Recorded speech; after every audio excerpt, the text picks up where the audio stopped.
Bonjour à tous, avec l'aide de Dieu, nous allons étudier le Rambam, le 3e chapitre des lois de Chovel ou Mazik, des lois relatives à celui qui cause un dommage corporel ou matériel.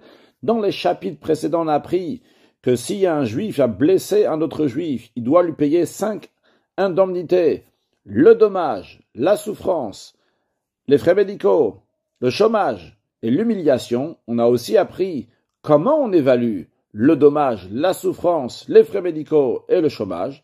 Dans le chapitre 3, Perish Lishi Halacha Aleph, le Rambam nous dit Keitzad Mesharin Aboshet, comment on évalue l'humiliation. Réponse à Kol Lefi Hamevayesh Vamidbayesh, tout dépend de l'offenseur, celui qui a fait honte, et de l'humilié, celui qui a reçu la honte. Et Nodome Amidbayesh Minakatan, on ne peut pas comparer quelqu'un qui se fait humilier par une personne qui est petit, légère. La midbaïch, Madame Gadol Bouchoubad, quelqu'un qui a été humilié par quelqu'un de grand et respectueux, chez Zeshabi, Chosé Akal, car lorsque ces personnes qui est léger, littéralement, quelqu'un de petit, qui a fait une honte à quelqu'un d'autre qui est plus grand, Bosh Tomerouba, la honte, elle est beaucoup plus grande. De même, il faut voir aussi la personne qui a été humiliée. Si c'est quelqu'un de respectueux, eh bien, il est plus humilié que quelqu'un qui est déjà méprisé, qui ne fait pas attention à lui-même. Halachabet, amevayesh et arom. Celui qui humilie quelqu'un qui est nu. Il est comme ça à l'extérieur, nu. Oet misheo bamechat, celui quelqu'un qui est dans un établissement de bain et qui est nu. Patour, il est exempté. Nash varua vafashula valpanav. Si le vent a soufflé et le vent a retourné le vêtement sur le visage, le pan du vêtement comme ça sur le visage, donc par exemple de Shimon, Vareuarom, donc maintenant il est partiellement nu, Verosivze be'afshatato, et Rouven, l'offenseur, il a humilié encore plus, parce qu'il a rajouté encore plus, en enlevant, il a dévêtu encore plus. Chayav be'boshet, il est passible de l'indemnité pour l'humiliation. Le Ram continue à expliquer ce qu'il a dit dans Halacha Aleph, qu'il y a des différences et c'est en fonction des situations. Justement, ici aussi, on ne peut pas comparer celui qui a humilié une personne qui est devenue nue, donc à travers le vent, et lui il a juste rajouté, et tandis qu'il y a quelqu'un d'autre qui n'était pas du tout nu, et l'autre il a dévêtu, que c'est sûr l'humiliation elle est beaucoup plus grande lorsqu'il a dévêtu et qu'il n'était pas dévêtu avant. Celui qui était déjà dévêtu, on a dévêtu plus. Il y a aussi une humiliation, mais elle n'est pas si grande. Dans le même esprit, si Shimon il a soulevé ses vêtements pour descendre dans le fleuve, ou bien il est en train de remonter du fleuve, ou Bijo, et que Rouven l'a humilié, comment en levant son vêtement encore plus, Chayav là aussi il est passible de l'indemnité de l'humiliation. Et ici aussi le Ram nous dit que on ne peut pas comparer celui qui a humilié cette personne-là qui a déjà soulevé ses vêtements, donc il est déjà partiellement nu, on va dire. Et celui qui humilie quelqu'un qui est entièrement recouvert avec ses vêtements, que évidemment la honte elle est beaucoup plus grande. Halacha Gimel, celui qui humilie quelqu'un qui est en train de dormir, Chayav beboshet, il est passible de l'indemnité de l'humiliation. S'il est mort pendant son sommeil, il s'est pas réveillé, donc il n'a jamais su que Rouven l'a humilié. Le tribunal va pas dire à Rouven qu'il a humilié Shimon, qui maintenant est mort, on va pas lui dire de payer l'indemnité de l'humiliation. Par contre, si les héritiers ont saisi des biens de Rouven, l'offenseur, qui ont offensé donc leur père, par exemple, donc pendant qu'il était en train de dormir, bien s'ils ont pris El Motsimiyad, on ne va pas la faire sortir de leurs mains, on ne va pas leur prendre, parce que le principe, il est que quand on a un doute, eh bien, Motsimechavero alavara, celui qui veut sortir de l'argent de son ami, c'est à lui de ramener une preuve. Donc, vu qu'on a un doute, est-ce que Rouven a le devoir de payer pour Shimon, vu que Shimon, il est mort dans son sommeil, il n'a pas su qu'il a été humilié, donc on ne peut pas dire à Rouven de payer. Ceci dit, vu qu'on a un doute dans le cas où les héritiers de Shimon, ils ont pris de Rouven, l'offenseur, eh bien, on ne peut pas leur prendre non plus deux, parce qu'on dit à Rouven, ramène une preuve qu'en effet, tu ne dois pas payer. À ce moment-là, tu pourras prendre, vu qu'il n'a pas de preuve. Alors, en attendant, un Motsimechavero à la varaille, celui qui veut faire sortir l'argent de son ami, c'est à lui de ramener une preuve. Celui qui humilie l'aliéné, vu qu'il n'a pas la notion d'humiliation, celui qui a eu fait honte, est exempté de payer l'humiliation. Celui qui humilie un sourd-muet, chayav, il est passif de l'indemnité de l'humiliation, bien qu'en général, le sourd-muet est considéré comme l'aliéné. Ce n'est pas le cas ici, parce qu'on nous dit que le sourd-muet réalise, oui, qu'on l'a humilié. Celui qui humilie le converti ou bien le serviteur cananéen, chayav, il est passif de l'indemnité de l'humiliation, parce que la Torah, elle parle de Kinatsu Anashim Yardav Ishve Achiv, le contexte de quel on apprend qu'il faut payer l'humiliation. Il y a écrit lorsque deux hommes, ils se battent entre eux, donc c'est un homme, Ve'achiv, et son frère, c'est l'expression qui dit, c'est Ve'achiv. Dans la suite, il y a écrit là-bas que si la femme d'un des deux, elle a voulu sauver son mari, donc elle a saisi les parties honteuses, donc les parties intimes pour sauver son mari, tu vas couper sa main. Donc dans tous les cas, dans le contexte là-bas, on apprend de l'humiliation, qu'il faut être remboursé, il y a écrit « Ishve Achiv ». Et justement, ce qu'on est en train de nous dire ici, que le guerre le converti, donc il est converti, il est considéré Achiv, il est considéré ton frère. Mais de même aussi, même le serviteur cananéen, il fait partie aussi de ton frère, vu qu'il fait tous les mitzvot, tous les commandements qu'une femme doit faire. La femme, elle est exemptée de tous les commandements positifs qui dépendent du temps. Donc en effet, ce serviteur cananéen n'a pas le devoir de le faire, mais tous les autres commandements, les commandements négatifs, les commandements positifs qui ne dépendent pas du temps, le serviteur cananéen doit le faire. Donc il est considéré aussi Achiv, et c'est la raison pour laquelle que tu dois payer l'indemnité de l'humiliation. Celui qui humilie un mineur, si cet enfant il est assez majeur pour réaliser l'humiliation, chayav, celui qui lui a fait honte, doit lui payer l'indemnité de l'humiliation. Vimeno nichlam, s'il n'a pas honte, pato, il est exempté. Mikol makom, quand même. Et malgré le fait, même dans un cas où l'offenseur a le devoir de payer une indemnité d'humiliation pour le mineur, on ne peut pas comparer cette humiliation à l'humiliation qui est faite à un majeur. On ne peut pas comparer l'humiliation qui a été faite à un serviteur à l'humiliation qui a été faite à quelqu'un qui est affranchi. On ne peut pas comparer non plus quelqu'un qui a humilié un sourd-muet à quelqu'un qui est humilié, à quelqu'un qui a toutes ses capacités. Évidemment que la honte, elle est plus grande.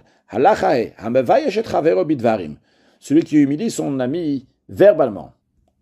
Ou bien qu'il a craché sur ses vêtements, mais pas sur son corps, il est exempté de payer l'humiliation, vu que la Torah dit on a appris, donc on vient de dire le verset tout à l'heure, que quand il y a deux hommes qui font se battre ensemble, et qu'il y a une des femmes d'un des deux qui va saisir les parties intimes donc de l'autre, et tu vas lui couper la main. Le fait qu'il y a écrit Katsota et Kappa, tu vas couper sa main, et du fait qu'il y a écrit Verzika Bimvusha, saisir les parties intimes, on apprend que quand est-ce qu'il y a le devoir de payer l'humiliation, c'est uniquement lorsqu'il a fait une action.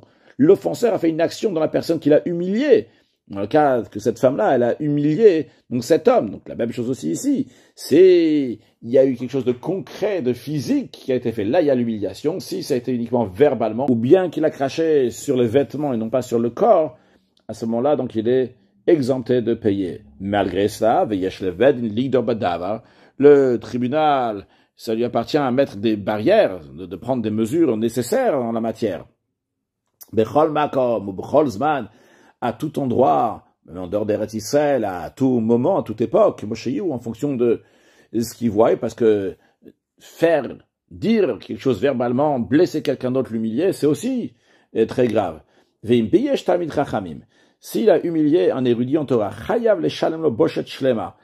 il doit lui rembourser l'indemnité de l'humiliation dans sa totalité, même s'il a humilié uniquement verbalement. Ça a déjà été tranché la loi à l'époque des Amoraïm, des maîtres du Talmud, que tout celui qui humilie un érudit en Torah, même verbalement, konsimoto, on le punit, on lui donne une amende, et on va encaisser, on va prendre de lui mishkal chamisha ushloshim dinar minazav, le poids de 35 dinars d'or, au mishkal tisha slaim pachod revia, qui correspond à 9 slaim, moins un quart de sela, c'est-à-dire qu'un sela c'est 4 dinars, donc si on fait 9 fois 9 dinarim, donc fois 4 dinars, ça fait 36 dinars, vu qu'on nous donne la punition seulement de 35, donc c'est-à-dire qu'on enlève un quart de sela, donc le dernier sela, le 9e sela, aura seulement 3 dinarim et non pas 4 dinarim, ce qui fait en tous les cas 35 dinars, qui correspond à ce qu'on appelle un litra d'or. Vekabala ibeyadeinu.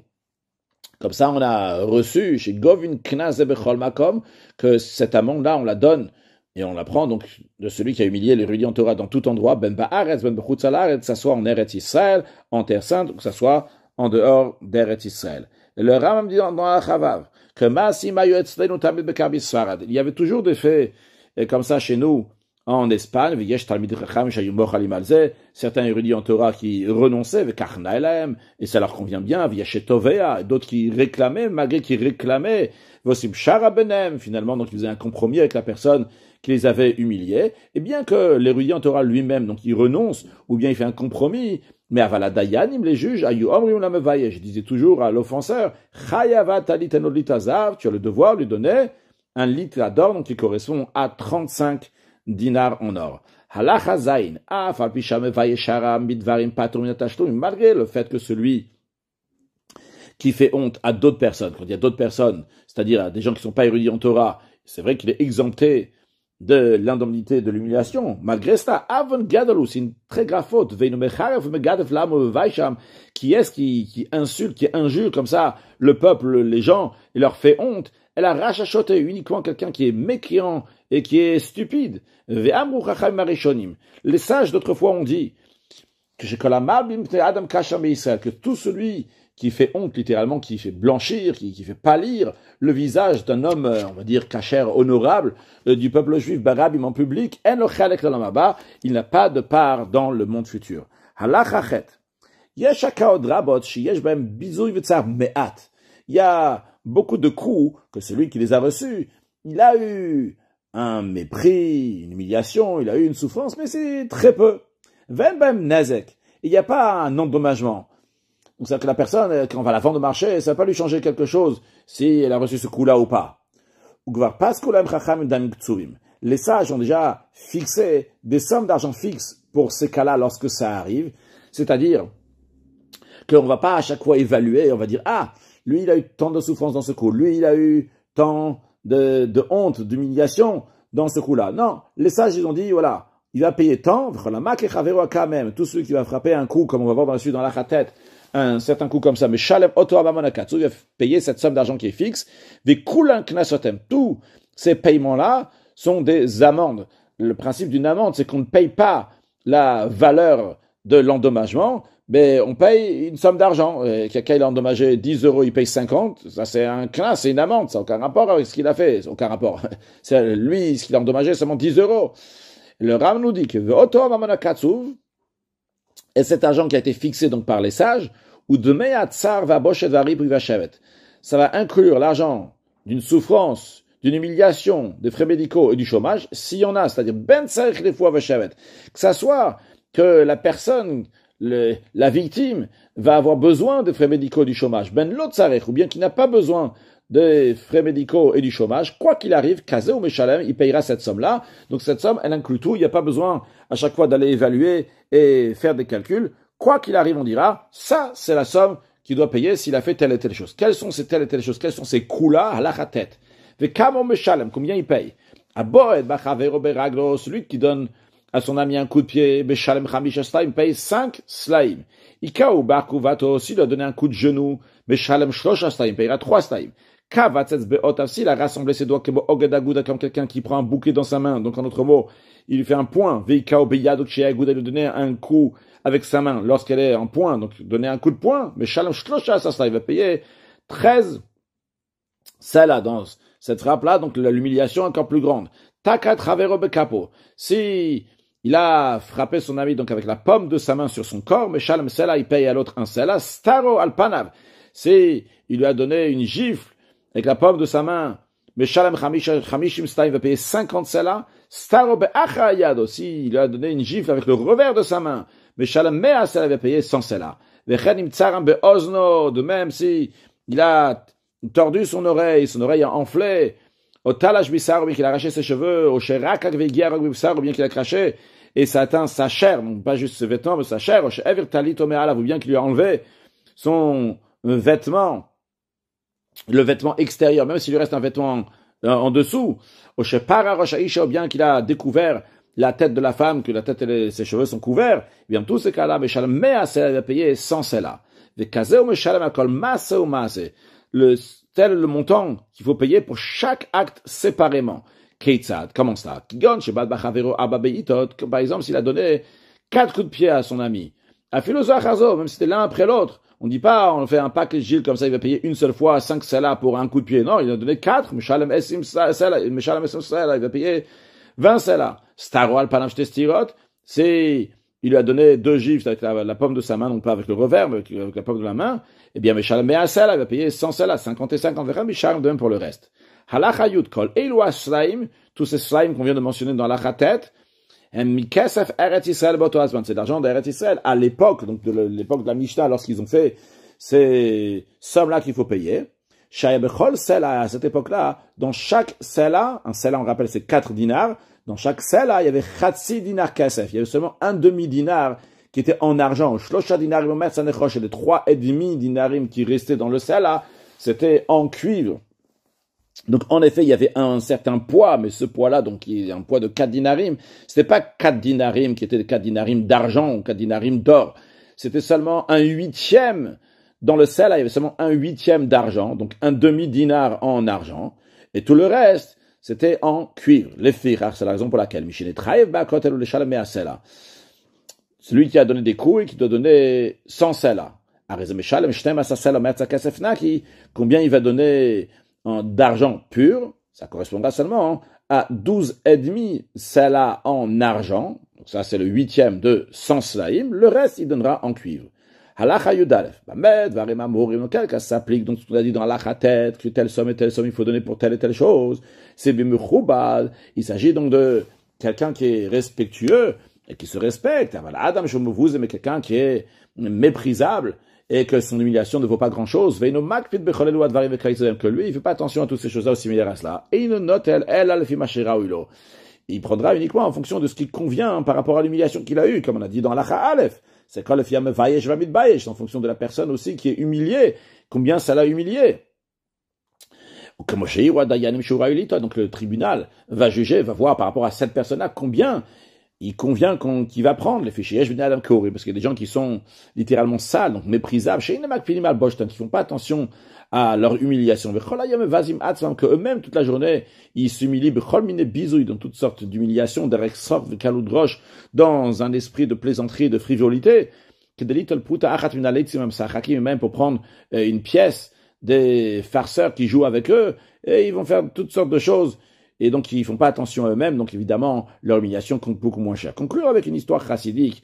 On raconte qu'une fois, il y avait quelqu'un qui, dans sa jeunesse, était très contre le mouvement chassidique. Après, lorsque il est devenu plus grand, il est devenu un chassid de l'Admour Hazaken, il pouvait pas avoir d'enfants, et plusieurs fois, il a demandé à l'Admour Hazaken, et un jour, l'Admour Hazaken, il lui a dit, écoute, va chez Rabbi Levitz de Barditchev, et tu restes là-bas jusqu'à qu'il va te donner une bracha. Il est parti là-bas, c'était Chanukah, fin Chanukah, et il attend, Rabbi Levitz ne l'appelle pas, jusqu'à que ça arrive environ 2 semaines et demie après Hanouka, et Rabbi Levitz Barditchev, il l'appelle, et il lui dit, écoute, je peux te donner une bracha pour avoir des enfants, mais il faut que tu donnes 500 roubles. Le gars, il dit 500 roubles, même à son Rabbi Shter Zalman, l'Admour Hazaken, il donne pas tellement, il donne quelque chose de symbolique, mais il signe une grande somme, et il a dit qu'il ne peut pas donner, si on peut s'arranger avec 50, 100 maximum, mais en tous les cas, pas 500 roubles. Bon, bien que Rabbi Levitz de Barditchev était quelqu'un avec très bon cœur et très généreux, et qui faisait tout pour le peuple juif, rien à faire, il insistait. Il repart chez sa femme, et sa femme lui dit, mais qu'est-ce que t'as fait? N'importe quoi, on n'a rien à faire de l'argent si on va pas avoir d'enfants. Va, donne les 500 roubles. Il repart le lendemain, et Rabbi Levitz de Barditchev lui dit, désolé, c'est trop tard. Donc, ce chassid, il repart chez l'Admour Hazaken, et il lui dit, voilà toute l'histoire. L'Admour Hazaken dit, pourquoi t'as pas donné? Il fallait donner. Alors, il dit, Rabbi, vous m'envoyez chez lui, je savais pas, bon, le Rabbi Admour Hazaken dit, je vais t'expliquer. Quand tu étais jeune, tu as insulté un grand rave. Et vu que il y a écrit que quelqu'un insulte un rave, le rave me dit dans le grand Talmud Torah, aussi ici, le rave me dit qu'on donne un litre à zav. Et quand le Rabbi Levitz de Barditchev, il t'a appelé, c'était le jour de la Iloula du Rambam. Bien qu'en général, on tranche pas la lacha comme le Rambam, mais quand c'est ce jour-là, c'est Iloula, dans le monde céleste, on tranche comme le Rambam. Donc si tu avais donné ce jour-là un litre à zav, les 500 roubles, eh bien, tu aurais pu être pardonné de ce que tu as fait contre ce grand rave-là. Alors, la chassid a dit, pourquoi vous-même, vous ne pouvez pas faire ça. Elle a dit, parce que c'était mon rave à qui tu avais fait honte. Bon, j'espère que finalement, il a eu des enfants, mais en tous les cas, faire très attention, évidemment, à humilier personne, que ce soit un Talmid Racham, que ce soit quelqu'un d'ordinaire, et respecter tout le monde, et comme ça, rajouter des actes de bonté et bienfaisance pour accueillir Mashiach Now. Une excellente journée.